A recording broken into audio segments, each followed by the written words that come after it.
여러분, 우리가 인생을 살다 보면 곤고할 때가 있어요, 많아요? 그냥 있는 게 아니라 많지요. 지금도 곤고하지요. 곤고한 그러한 삶을 사는 그 삶이 굉장히 많다라고 하는 거예요.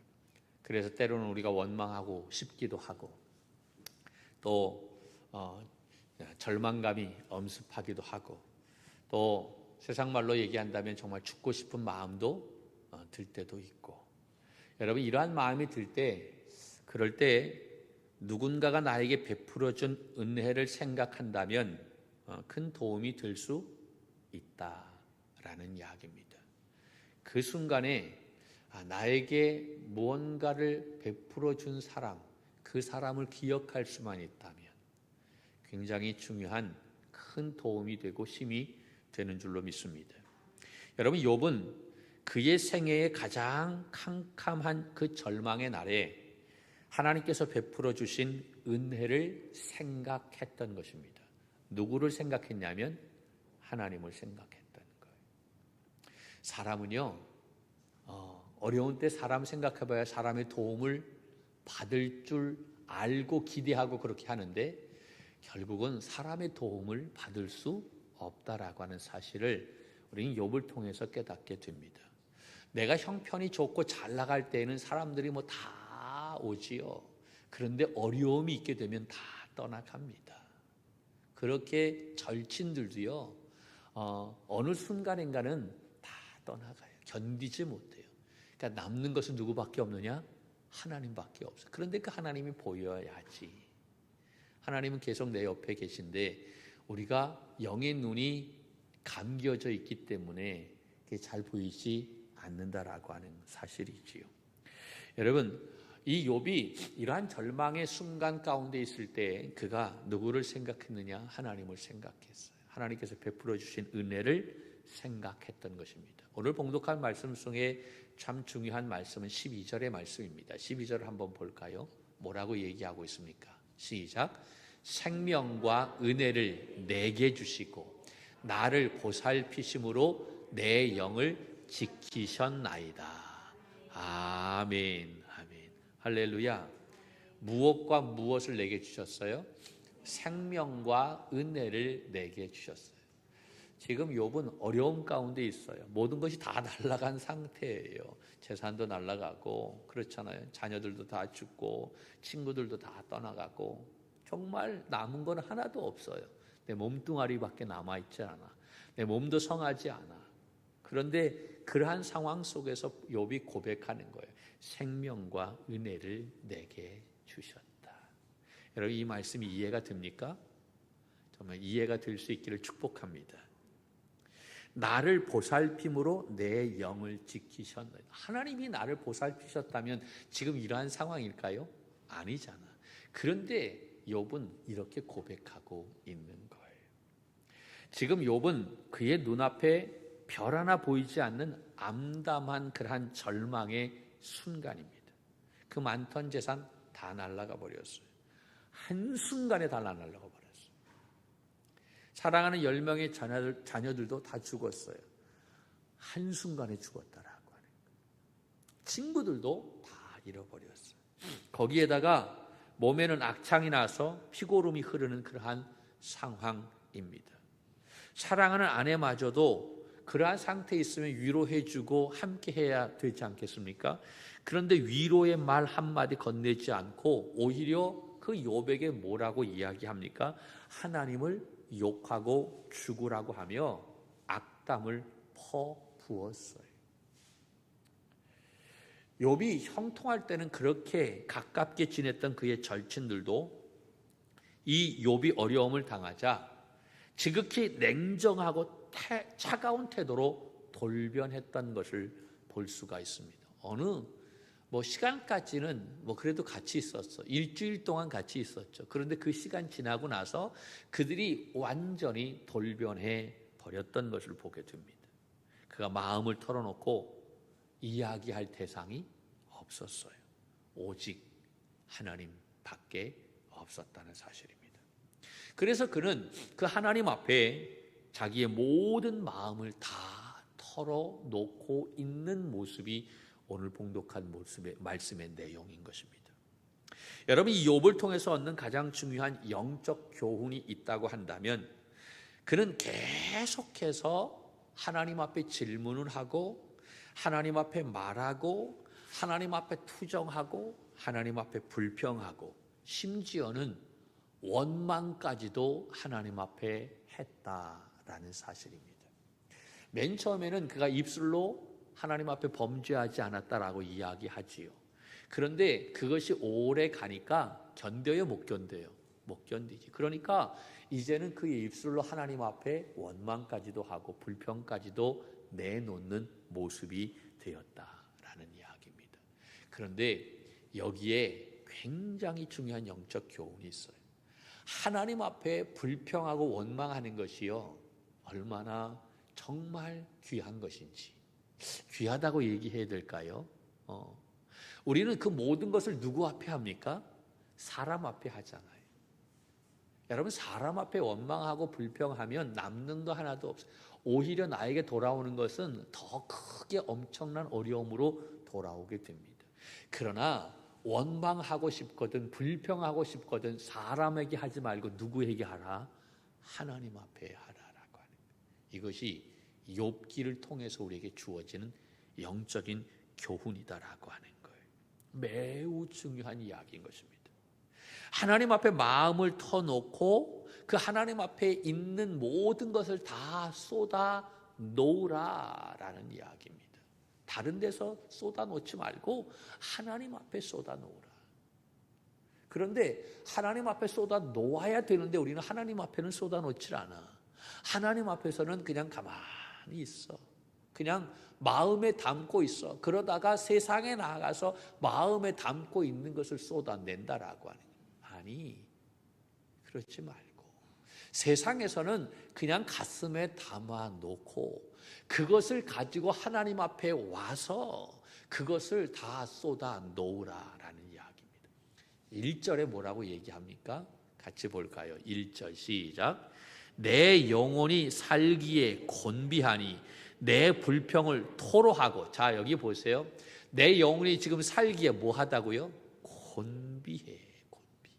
내 영혼이 살기에 곤비하니. 그래서 지금 욥이 뭐 합니까? 불평을 토로하고 있는 거예요. 누구 앞에서 토로하고 있는 거예요? 하나님 앞에서. 정말로 하나님, 내 인생이 왜 이렇게 꼬였습니까? 내 인생이 너무나 곤비합니다 라고 그 하나님 앞에 그 인생의 곤비한 것을 토로하고 있다. 토로한다라고 하는 다 쏟아 놓는다라는 이야기예요. 그 다음에 뭐라고 얘기하고 있습니까? 내 마음이 괴로운 대로 말하리라.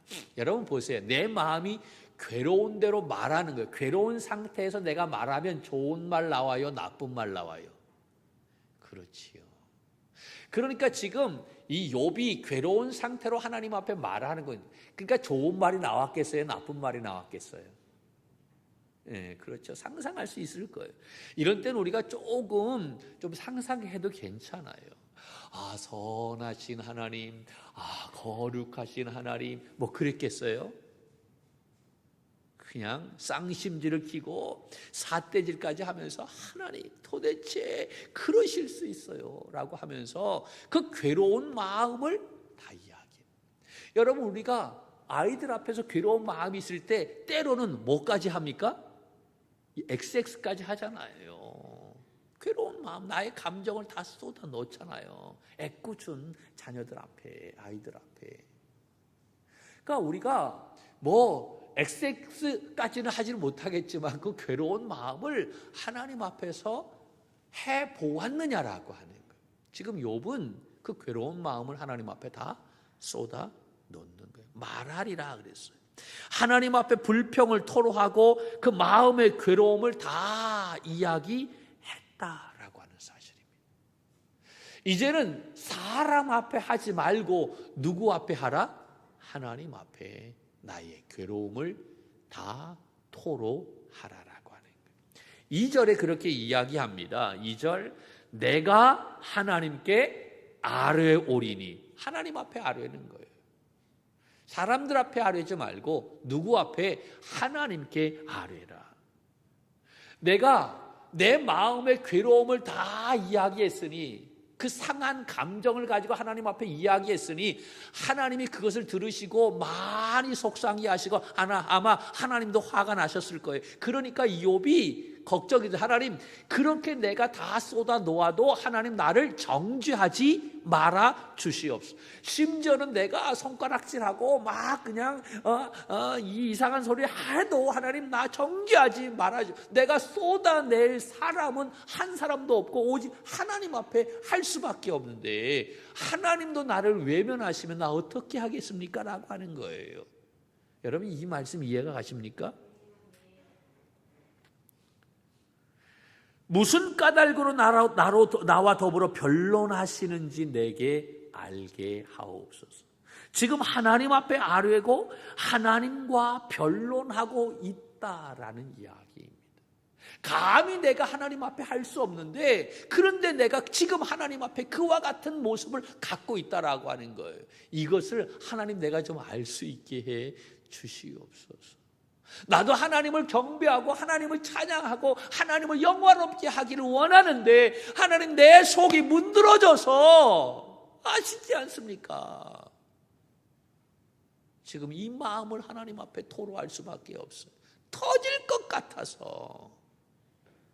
그러니 용서하고 들으세요 라고 하는 이야기인 거예요. 참 욥이 보면 지혜로워요. 이미 용서하라고, 하나님 이해하시고 들으세요라고 이야기하잖아요. 정죄하지 말아달라고 이야기하잖아요. 욥은 이렇게 어려운 상황 가운데서도 그의 신앙이 그래도 무너지지 않았어요. 그의 신앙이 무너지지 않았던 이유가 바로 무엇일까요? 바로 여기에 있는 거예요. 그가 고통 가운데 있을 때 끊임없이 하나님 앞에 나와서 자기의 괴로운 마음을 다 토로했다라는 이야기입니다. 이것이 그의 신앙이 무너지지 않았던 비결이다라고 하는 사실을 깨달아야 할 줄로 믿습니다. 왜 우리의 신앙이 무너집니까? 무너지는 이유는 그 마음에 있는 것을 하나님 앞에 이야기하지 않았어요. 그냥 가슴에 담고만 있는 거예요. 결국은 터져버리게 되어 있어요. 그것을 내가 예전에는 사람들에게 이야기했는데 사람들에게 이야기해봐 돌아오는 것은 별로 없으니까, 그러니까 의미가 없어요. 그것을 하나님 앞에 다 쏟아 놓아라.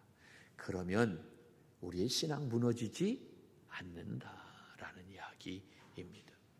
여러분, 3절로 6절 말씀에 보면 이 욥이 마치 하나님 앞에 따지듯이 질문하고 있는 모습을 볼 수가 있어요. 여러분, 3절을 볼까요? 뭐라고 되어 있습니까? 3절 시작. 주께서 주의 손으로 지으신 것을 학대하시며 멸하시고 악인의 꾀에 빛을 비추시기를 선히 여기시나이까? 아멘. 여러분, 이 말씀은 바로 뭡니까? 하나님이 나를 만드셨는데 내가 하나님의 피조물인데 왜 하나님은 이 피조물인, 자기 피조물인 이 나를 학대하고 왜 이렇게 고통 가운데 내버려 두시느냐라고 하는 거예요. 그것을 지금 하나님 앞에 따지고 있는 거예요. 왜 악인은 더 지혜롭게 되기를 하나님은 좋아하시느냐라고 하는 거지. 나는 그래도 하나님을 경외하고 하나님을 정말로 그렇게 1등으로 살면서 섬기며 살았는데 왜 내가 이러한 고통 가운데 있고 악인들은 저렇게 그냥 잘 살고, 이게 도대체 되는 말입니까? 지금 하나님 앞에 질문하는 거예요. 질문하는데 따지면서 질문하는 거예요. 왜? 라고 하는 거예요. 왜? 4절 보세요. 4절 보면 시작. 주께도 육신의 눈이 있나이까? 주께서 사람처럼 보시나이까? 이거는 더 경고망동인 거예요. 여러분, 이 말씀은 바로 뭐냐면 하나님이 왜 사람처럼 왜곡된 시야를 가지고 있느냐라고 하는 거지. 왜 하나님의 시야가 그렇게 작습니까? 라고 하는 거예요. 왜 보지 못하느냐라고 하는 거예요. 왜? 5절 6절 이 말씀은 시작. 주의 날이 어찌 사람의 날과 같으며 주의 해가 어찌 인생의 해와 같기로 나의 허물을 찾으시며 나의 죄를 들추어 내시나이까. 아니 도대체 하나님이 사람과 똑같이 사람들의 그 허물을 들추어 내기를 좋아하지만 어떻게 하나님이 그렇게 나의 죄를 들추어 내고 까발려내고 그렇게 하십니까? 도대체 하나님 맞습니까? 라고 하는 거예요. 이 말의 의미를 아세요? 그러니까 한마디로 이야기한다면 3절, 4절, 5절, 6절은 하나님이 하나님답지 않으시다라고 하는 이 욥의 이야기인 것입니다. 그러니까 하나님 정말 이제 정신 좀 차리시고 내가 당하는 이 고난을 좀 당장 멈추어 주시옵소서. 내가 아는 하나님은 선하신 하나님, 용서하신 하나님, 자비로우신 하나님이신데 왜 하나님은 시야가 이렇게 좁으시냐라고, 사람들처럼 왜 죄인들의 그 죄를 까발리는 하나님이시냐라고, 나 없는 죄까지도 다 밝히시는 하나님이신데 하나님 제발 이런 거 좀 멈추어 주옵소서라는 이야기인 거예요. 욥은 정말 최악의 상황 가운데 빠져 있어요. 그가 하나님은 자기에게 하는 그 모든 것을 이해할 수가 없는 상황인 거예요. 이해할 수 없는 상황임에도 불구하고 그가 하나님의 은혜에서 멀어지지 않고 그의 신앙이 무너지지 않았다라고 하는 거예요. 이것도 기적이야. 그런데 이 상황에서 하나님의 은혜에서 멀어지지 않고 그의 신앙이 무너지지 않았던 이유가 바로 무엇이냐? 그는 끊임없이 하나님 앞에 질문하고 하나님 앞에 따지고 하나님 앞에 묻고 자기의 있는 마음에 있는 것을 다 토해내었다라고 하는, 이것이 그의 신앙이 무너지지 않았던 이유인 것입니다. 우리는 어때요? 조금만 문제 있으면 하나님 앞에 나오는 거 이거 스탑하잖아. 이것은 내가 죽는 방법이다라고 하는 거예요. 교회 나오는 거 제일 싫어해. 이게 사단에게 지는 거예요. 어려움이 있을 때 오히려 그것을 뚫고 나와야 됩니다. 나와서 하나님 앞에 나의 모든 마음을 다 쏟아내야 될 줄로 믿습니다. 그것이 내가 살 수 있는 비결임을 믿으시기를 바랍니다. 결국은 욥기 42장 말씀에 보면 이 욥은 모든 것을 다 회복하고 갑절의 놀라운 축복을 받았던 것을 볼 수가 있습니다. 할렐루야. 그 회복하고 갑절의 놀라운 축복을 받았던 이유가 다른 것이 아니라 어려움이 있을 때 그는 혼자 그것을 가슴에 담지 않고 그것을 하나님 앞에 가지고 나와서 다 쏟아냈다라는 이야기입니다. 여러분 욥기 7장 11절 말씀이 참 중요한 말씀인데 욥기 7장 11절에 이렇게 이야기합니다. 같이 보죠. 시작. 그런즉 내가 내 입을 금하지 아니하고, 중요합니다. 무엇을 금하지 아니했어요? 내 입을 금하지 아니했다라고 하는 거예요. 이 무슨 말입니까? 그 다음에 시작. 내 영혼의 아픔 때문에 말하며, 내 영혼의 무엇 때문에? 아픔 때문에 말하며 내 입을 금하지 않았다, 다물지 않았다라고 하는, 오히려 내가 지금 내 영혼이 너무 아파서 지금 하나님 앞에 지금 내가 말하고 있다라고 하는 거예요. 이해가 되십니까? 그 다음에 내 마음의 괴로움 때문에 무엇하리로다? 불평하리이다. 하나님 앞에 지금 뭐 하는 거예요? 불평하고 있는, 내 마음이 아프고 내 영혼이 너무 힘드니까 내 입을 그냥 꽉 다물고 있는 것이 아니라 그것을 하나님 앞에 가지고 와서 다, 세상 말로 얘기하면 까발리는 거예요. 이런 말을 여기서 하기는 좀 그렇지만 다 속에 있는 모든 것들을 다 내어놓는 거예요. 욥은 지금 당하는 고통을 마음에만 담아두지 않고 그는 하나님 앞에 나와서 내 입을 금하지 않고 내 영혼의 아픔과 괴로움을 하나님 앞에 불평하며 이야기하는 모습인 것입니다. 여러분, 그러므로 우리가 우리의 삶 속에서 살 때 너무나 힘들고 지칠 때 그것을 내 마음에만 담아두어서는 안 된다라고. 그것을 하나님 앞에 가지고 나와 내 감정과 마음을 토해내는 믿음의 종들이 되어야 할 줄로 믿습니다. 여러분, 그런데 이것을 우리가 누구 앞에 합니까? 사람 앞에 하잖아. 사람 앞에 나의 상한 감정을 다 토로해봐야 관계만 이상하게 되어져. 그거를 이제 그만하라라고 하는 거예요. 그 사람이 이해할 것 같아요? 절대로 이해하지 못해요. 자녀들이 그것을 다 받아들일 것 같아요? 여린 반푼 없는 소리예요. 그러니까 관계가만 더 이상하게 되어지고 더 지치게 되어지는 거예요. 그러니까 이제는 그러지 말고 나의 상한 마음을 사람들 앞에 하지 말고 하나님 앞에 가지고 나와서 내가 불평하든지 따지든지 질문하든지 뭐 원망하든지 하나님 앞에 하라라고 이야기하고 있는 거예요. 하나님은 하라라고 우리에게 말씀하셨어요.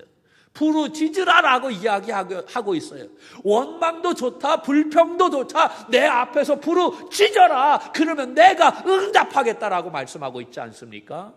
크고 비밀한 일을 내가 내게 보이리라. 그런데 안타깝게 우리는 하나님 앞에 그렇게 부르짖지 않고 있다라고 하는 거지. 욥기에서 정말 중요한 것은 이 욥이요, 그의 신앙이 무너지지 않았던 유일한 비결이 있다고 한다면 다른 것이 아니, 그의 상한 마음을 주님 앞에 가지고 나와서 다 토로했다라는 이야기입니다. 한참을 하나님 앞에 다 쏟아 놓으니까 그 이후에 하나님께서 그에게 주신 은혜가 부어졌는데, 그는 하나님이 어떠한 하나님이신지 깨닫게 되어졌다는 거예요. 여러분, 이 비결은, 이 은혜는 내가 내 마음속에 있는 모든 것을 다 쏟아 놓아야만 그 이후에 하나님이 어떠한 하나님이신가라고 하는 것을 깨닫게 된다라고 하는 거예요. 그 전에는 이것이, 이 하나님이 보이지 않아요. 그 욥이 자기에 있는 마음의 모든 상한 것을 다 쏟아놓고 깨달았던 하나님이 어떠한 하나님이시느냐, 12절의 말씀인 거예요. 오늘 12절이 중요하다고 얘기했죠. 같이 봅니다. 시작. 생명과 은혜를 내게 주시고 나를 보살핌으로 내 영을 지키셨나이다. 하나님은 지키시는 하나님이시구나. 그를 깨달았어요. 하나님은요, 나의 생명과 은혜를 나에게 허락해 주시는 하나님이신 줄로 믿습니다. 할렐루야. 그래서 생명과 은혜를 내게 주시고 라고 말씀했잖아요. 여러분, 나에게 생명과 은혜를 주셨다라고 하는 것은 아직도 내가 살아있다라고 하는 이야기인 것입니다.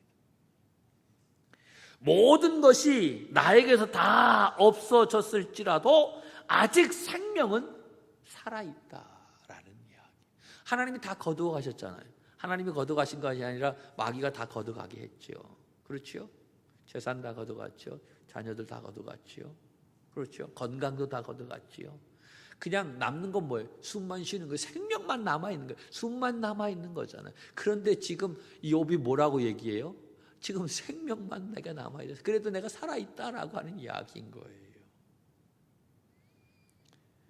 욥은 비록 내가 이렇게 죽을 것 같은 고난 가운데 있다 할지라도 생명을 주신 하나님 앞에 감사하고 모든 영광의 근원이 되신 하나님을 경배하겠다라고 하는 사실입니다. 그래서 시편 기자는 호흡이 있는 자마다 여호와를 찬양할지어다 라고 그렇게 이야기하잖아요. 내가 모든 것을 다 잃어버렸다 할지라도 내 호흡이 있다고 한다면 그것으로 인해서 하나님을 찬양할 수 있는 우리 믿음의 종들이 되어야 할 줄로 믿습니다. 여러분, 죽으면 모든 희망이 다 끝이 납니다. 그러므로 내가 아직 살아있다라고 하는 것은 감사한 일인 것입니다. 할렐루야. 지난주에 우리 최성주 성도님 오늘 예배에 참석하셨는데, 우리 최성주 성도님과 박영아 집사님이 저와 집사람 점심 식사 대접을 해 주셨어요. 원래는 너무나 감사해서 우리 온 성도들에게 식사를 대접해 드리고 싶은데 지금 코로나로 인해서 함께 식사를 할 수 없으니까 저희가 대표로 식사 대접을 받았어요. 할렐루야. 얼마나 감사한지. 네 사람이 먹었는데 한 10인분 먹은 것 같아요.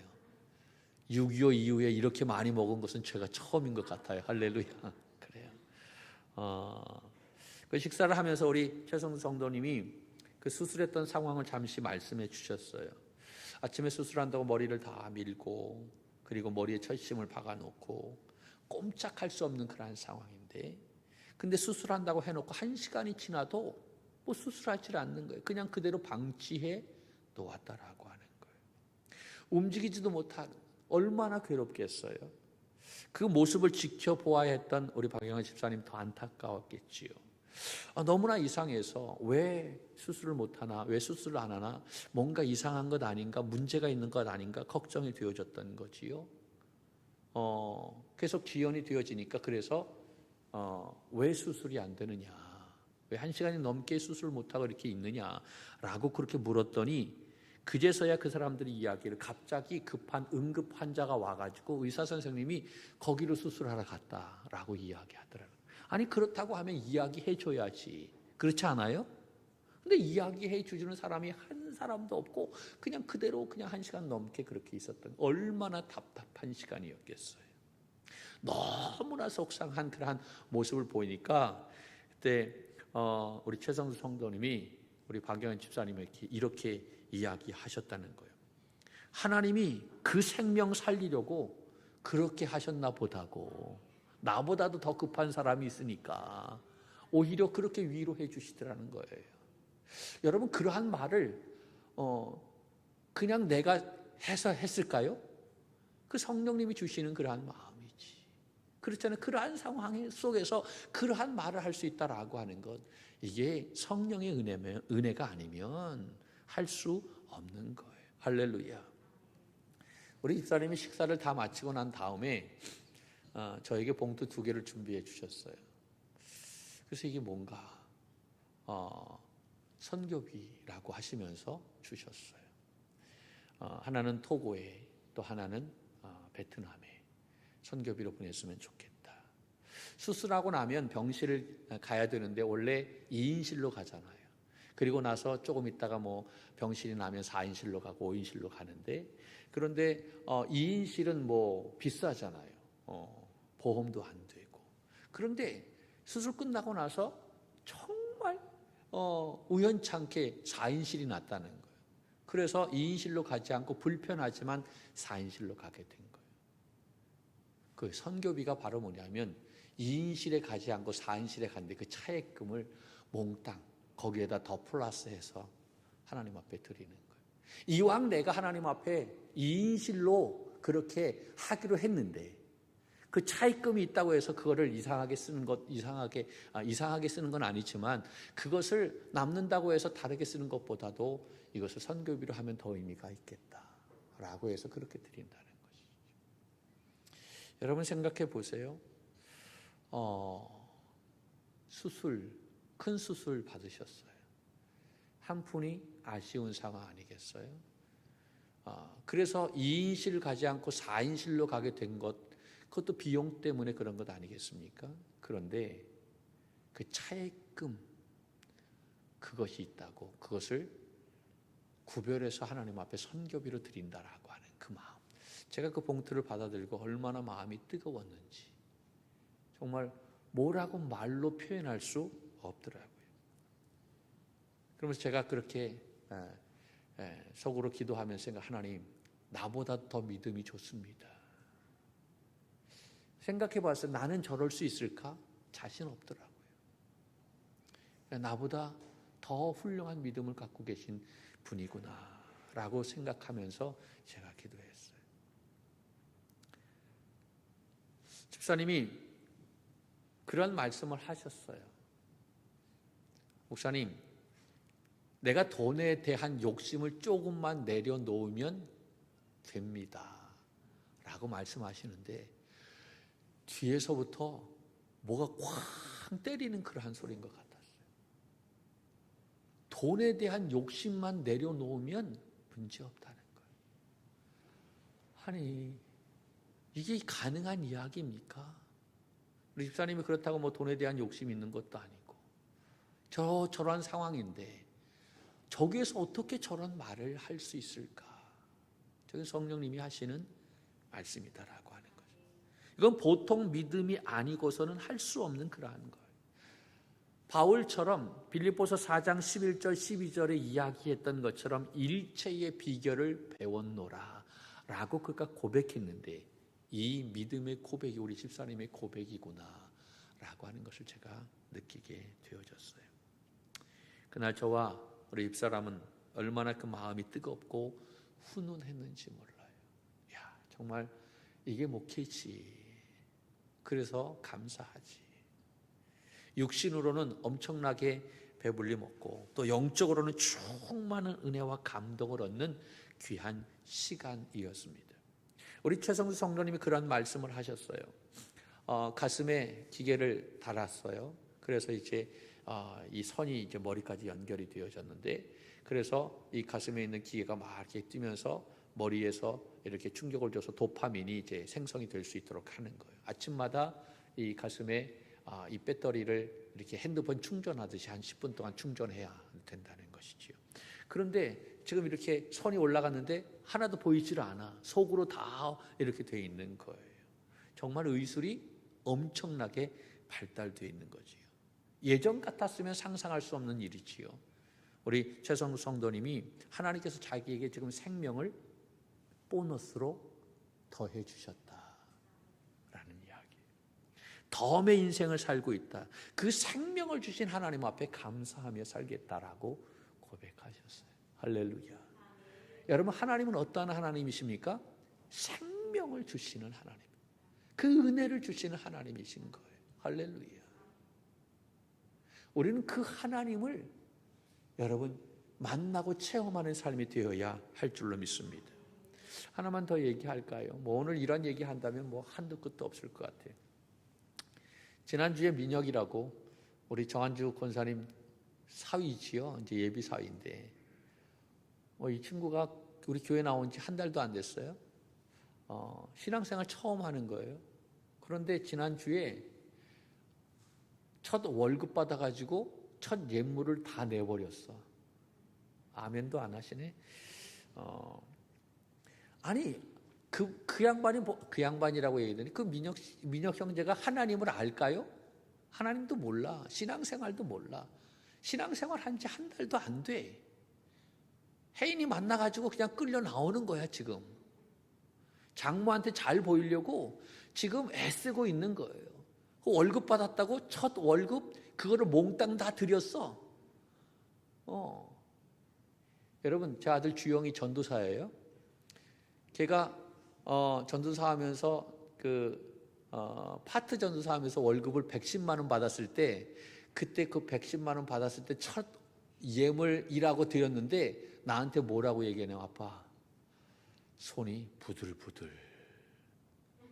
손이 부들부들 하더래. 그 110만 원, 꼴랑 그 110만 원 그 첫 월급 그 첫 예물 드리면서 손이 부들부들 하더라는 거예요. 근데 이 친구는 그거보다 훨씬 몇 배로 더 많아. 그런데 그 예물을 드리면서 뭐 괜찮다라고 그랬다는 거예요. 정성현 권사님 전혀 감사하다. 할렐루야. 감사해서 감사한 건지 하여튼간 그것이 본인의 마음이겠어요? 성령께서 주시는 마음이지. 정한주 권사님 맨날 아침마다 와서 한 2시간 그냥 울면서 기도하고 가세요. 이 교회에 오셔서 그 기도의 힘이 아닌가라는 생각이 들어요. 그냥 되겠어요? 우리 이민영 집사도 아이들 4명 키우고 나서 직장을 이제 한 달 다녔는데 그 첫 월급을 받았다고 첫 예물 다 드렸더라고. 그 막내 세연이가 지금 있는데 그 녀석이 7시에 퇴근한대. 그러니까 얘가 늦게 이제 어린이집에 있는데 아빠가 6시 정도에 돼서 걔를 데리러 갔는데 얘가 펑펑 울더라는 거예요. 세연이가. 지금 몇 살이에요? 3살인가? 네, 펑펑 울더라는 거예요. 그래서 늦게 데려와서 펑펑 우나 했더니 아빠가 너무 일찍 와서 펑펑 우는 거예요. 지금 간식 먹을 시간인데 간식 못 먹고 간다라고 하는 거예요. 그래서 지금 펑펑 울고 있는 거예요. 여러분, 그 돈 아이들 4명이야. 아이들이 얼마나 잘 먹는지 몰라. 먹는 거 진심이야, 그 집은. 할렐루야. 한 푼이 아쉬운데 그것을 몽땅 다 드렸어요. 왜 드렸을까요? 하나님이 살아계시다라고 하는 것을 느끼기 때문에 그런 거예요. 돈보다도 하나님이 내 삶의 우선순위다라고 하는 것을 믿음으로 고백하는 거예요. 이거 없어도 하나님이 나 먹이신다라고 하는 믿음이 있기 때문에 그렇게 하는 것 아니겠습니까? 하나님이 나의 모든 생명을 주관하시는 분이시다. 할렐루야. 그것을 알기 때문에 그 믿음의 결단을 하는 거예요. 여러분, 하나님이 어떠한 하나님이십니까? 우리에게 생명을 주시고 우리에게 은혜를 부어주시는 하나님, 우리를 지켜주시는 하나님이십니다. 그 하나님이 계시다고 한다면 우리는 어느 곳에 있다 할지라도 문제가 되지 않는 것입니다. 그 하나님으로 인해서 이 한 주간도 풍성한 삶이 넘쳐나기를 주님의 이름으로 간절히 축원합니다.